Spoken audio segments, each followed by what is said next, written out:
intervient et tout va bien. Vous avez entendu, tout semble facile, immédiat, quasi magique, peut-être même féerique. Il suffit qu'un séraphin touche avec un charbon ardent les lèvres d'Isaïe dans le sanctuaire, et pouf, voilà, il est purifié, il devient un prophète. Quant au psalmiste, je te chante en présence des anges, rien que ça, dans le sanctuaire, Dieu lui apparaît. Et puis, les disciples de Corinthe apprennent de Paul, qui se traite lui-même d'avorton et de plus petit des apôtres, que tout bonnement, le Christ ressuscité lui est apparu à lui, aux apôtres, aux disciples et à plus de 500 frères à la fois. Excusez du peu. Enfin, dans l'évangile qu'on vient d'entendre, donc, Jésus monte dans la barque de Pierre, il monte et pouf, les filets se remplissent. Évidemment, avec tous ces miracles, toutes ces grâces mystiques, environnés de merveilleux, tout ce beau monde semble n'avoir aucune difficulté à suivre le Christ, à donner sa vie, à lui consacrer toute leur vie. Aussitôt dit, aussitôt fait, les uns deviennent prophètes, les autres psalmistes, témoins, disciples, apôtres et même martyrs. Laissant tout, ils le suivent. Frères et sœurs, avouez qu'une telle facilité dans la vie chrétienne, celle d'une conversion rapide, spontanée, d'un coup de baguette magique divin, nous fait rêver. Dieu intervient et tout va bien. Ce n'est pas faux. D'ailleurs, certains récits de la vie des saints, plus ou moins légendaires, comme certains témoignages aussi contemporains, nous donnent l'illusion que l'irruption de Dieu dans une âme dispense celle-ci du lent, patient, douloureux combat contre les misères d'ici-bas. Tout d'abord, le péché, dont les racines profondes ne se dissipent pas dès la première expérience de l'amour de Dieu, malheureusement. Et puis, les souffrances de l'âme et du corps, dont les morsures régulières sont autant de tentations de découragement. Et puis, il y a les drames, les mensonges aussi de ce monde, dont le tsunami tente chaque jour de renverser, de submerger la lumière de la foi et de l'espérance. D'ailleurs, rassurez-vous, si l'on regarde de plus près les textes de ce jour, nous verrons que tout n'est pas si facile.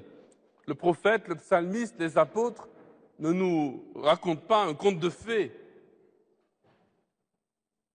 Pour eux, comme pour nous, comme pour tant de saints à travers les siècles, le pèlerinage de la foi est un long chemin escarpé et non pas une route large et spacieuse et facile. Par exemple, Isaïe, il se dit faible, il tremble, il va subir l'adversité, même le martyre. Le psalmiste David, vous le savez très bien, il sera longtemps en lutte avec les passions de la chair et l'adversité politique. Quant à saint Paul, outre un ange de Satan, comme il le dit, chargé de le souffleter, il connaîtra les outrages, les persécutions, à tel point qu'il dira qu'il achève en sa chair ce qui manque aux souffrances du Christ.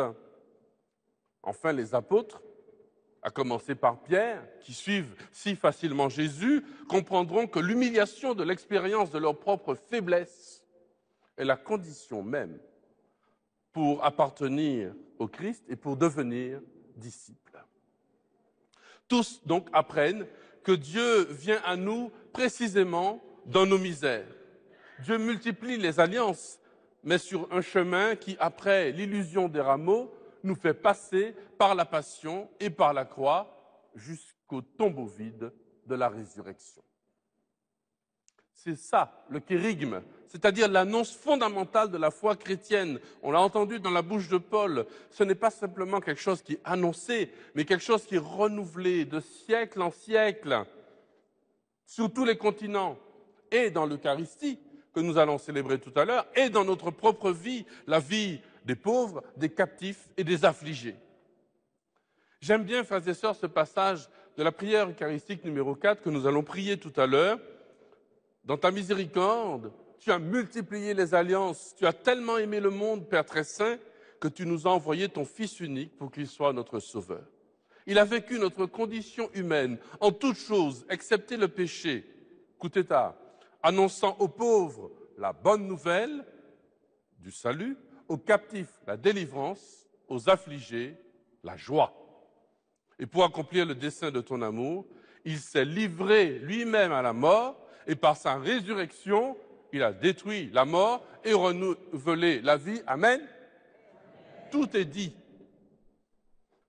Sur cette terre des Antilles, où nous sommes, au lendemain d'ailleurs de la fête de Sainte Joséphine Bakhita, cette esclave libérée